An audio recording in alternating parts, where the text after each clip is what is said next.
भगवान जितने भी मैं जानती थी सबके नाम लिए, हिंदूज के, मुस्लिम्स के, क्रिश्चियन के, सिख के, चाइनीज, बुद्धिस्ट, जैन, और कहा कि अगर इनमें से कोई भी आप हो तो आओ और आकर अपने आप को मुझे दिखाओ, मैं आपको जानना चाहती हूँ।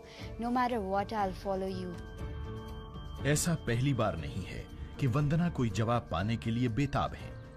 वो सदा से ही सत्य को तलाशती रही हैं। मैं बचपन से ही एक धार्मिक प्रवृत्ति की थी और हमें हमेशा यही शिक्षा दी गई कि अच्छे काम करना है, किसी का दिल नहीं दुखाना, सबके साथ प्यार से बात करना है। पर अंदर से एक आवाज़ आती थी कि कुछ और है, कुछ और भी है, there is something more to life, there is something more to it.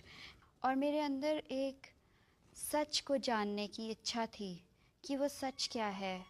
वंदना सभी धार्मिक अनुष्ठानों का पालन किया करती थीं और अमूमन अनेक पवित्र स्थानों पर भी जाया करती थीं, लेकिन फिर भी वो असंतुष्ट ही रहती थीं। मैं शीशे के आगे खड़े होकर सवाल पूछती थी कि what is this girl all about, what is my purpose in life, मैं मेरा इस जीवन में मेरा क्या महत्व है, मैं किस लिए बनाई गई हूँ, क्या करूँगी मैं इस जीवन से, मरने के बाद क्या होगा। रात को जब घर में हर कोई सो जाता था तो वंदना अपने सृजनकर्ता को गुहार लगाया करती थी। तो जब मेरे घर में सब सो जाते थे तो रात को 12-1 बजे के टाइम पर मैं मंदिर में जाकर बैठ जाती थी और वहाँ बहुत से तस्वीरें होती थी, बहुत से देवी देवता होते थे जिनको मैं पूजा करती थी। और मैं बोलती थी कि आज आप मुझसे मिलें प्रभु, आज आप मुझसे मिलें परमेश्वर, अपने दर्शन दें मुझे, आए मेरे सपने में आए। लेकिन उनके मन में खालीपन बना ही रहता था। हर इंसान के अंदर एक ऐसा दर्द होता है कि वो अपने क्रिएटर को जानना चाहता है, पहचानना चाहता है। I always use to question that there can never be a different god for a different country, there has to be one supreme power. Even though लोग बोलते थे रास्ते कई हैं, रास्ते कई कैसे हो सकते हैं, रास्ता एक ही होना चाहिए, और क्यों है रास्ते कई। और सवाल थे कि खत्म ही नहीं होते थे। मेरे जीवन का पर्पस क्या है, मुझे इस लाइफ में क्या करना है, मैं क्यों आई हूँ इस दुनिया में। Definitely there has to be something. Then I used to ask questions that God I don't know you, because there are so many gods and goddesses that I know about. साल गुजरते गए, लेकिन वंदना को अपने किसी भी सवाल का जवाब नहीं मिला, बल्कि उनका भ्रम बढ़ता ही गया। I was battling inside my heart. I was going through a struggle. मैं क्वेश्चन पूछ रही थी लाइफ के बारे में, जीवन के बारे में। भगवान कौन है, परमेश्वर कौन है, वो प्रभु कौन है। अगर वो है तो कोई वो एक है, वो इतने सारे नहीं हैं, वो इतनी सारी चीज़ों में नहीं है, वो क्रिएशन में नहीं है, वो क्रिएटर है। एक रात जब वंदना अपने बिस्तर पर अकेली और हताश सी बैठी थी तो उनके सवालों ने उन्हें बुरी तरह घेर लिया। असली भगवान कौन है, that God come and reveal yourself to me, कि आप आएँ और आकर मुझे अपने आप को दिखाएं, मैं आपको जानना चाहती हूँ, मैं आपको देखना चाहती हूँ।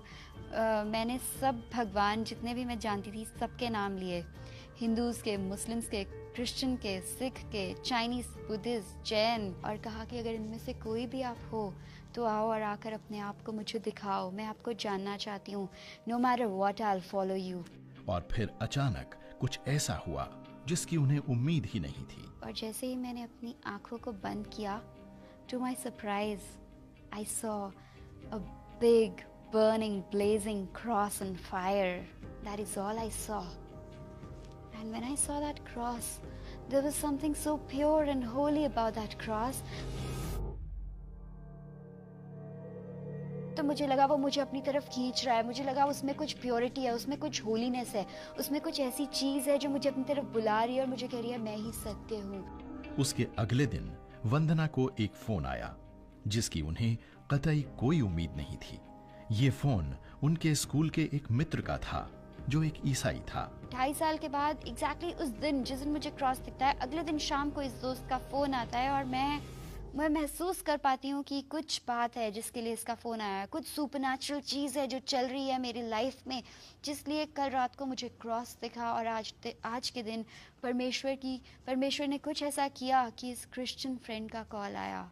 मैंने उन्हें बताया विदुष ऐसा ऐसा हुआ कल मेरे साथ और मुझे नहीं पता कि मैं क्या करूं। तो उन्होंने मुझे यही बताया कि Vandana, God is knocking at your hearts door and you are not letting him come in. मतलब परमेश्वर तुम्हारे हार्ट के दरवाजे पर दस्तक दे रहे हैं और तुम उन्हें अंदर नहीं आने दे रहे हो। और मुझे ये बात बहुत अच्छी लगी। मुझे लगा कि कोई है जो मुझसे इतना प्यार करता है, जो मुझे बुला रहा है और मैं खुद उसके लिए दरवाज़ा बंद कर रही हूँ और मैं उसे आने नहीं दे रही हूँ। वंदना जानती थीं कि वो अपने हृदय में जो कुछ भी महसूस कर रही हैं वो महज एक इत्तेफाक नहीं है। पहली बार एक परमेश्वर ने उनके सवालों के उत्तर देने की कोशिश की थी। अब उन्हें इस परमेश्वर के बारे में और जानने की इच्छा हुई और उन्होंने बाइबल पढ़नी शुरू कर दी। और मुझे ऐसा लगा कि ये बुक किधर थी? इतने सालों से ये कहाँ खोई हुई थी? क्योंकि इसमें इतनी सच्चाई थी कि जहाँ मुझे ज़रूरत है, ये बिल्कुल उसी ज़रूरत की घड़ी में मुझसे वही बातें कर रही है। आज वंदना कॉरपोरेट सेक्टर में एक कामयाब करियर रखती हैं और जिस खूबसूरत सत्य को उन्होंने खोजा है उसे अपने आसपास के लोगों के साथ बांटने का कोई भी अवसर गंवाती नहीं है। मेरी यही कोशिश होती है कि जो चीज़ मुझे दी है परमेश्वर ने, वो मैं दूसरों को दूँ, क्योंकि मेरे पास कुछ सुंदर है, कुछ इतना अच्छा है जो मुझे हमेशा खुश रखता है। परमेश्वर ने हमें ऐसा कोई जीवन प्रॉमिस नहीं किया कि हमारी लाइफ में प्रॉब्लम्स नहीं आएँगे। प्रॉब्लम्स सबके जीवन में आते हैं, पर एक ऐसा जीवन है कि हम उसको बोल्डली फेस कर पाते हैं, हैंडल कर पाते हैं एवरी सिचुएशन। हम उसको गॉड की स्ट्रेंथ से और उसकी ग्रेस से फेस कर पाते हैं।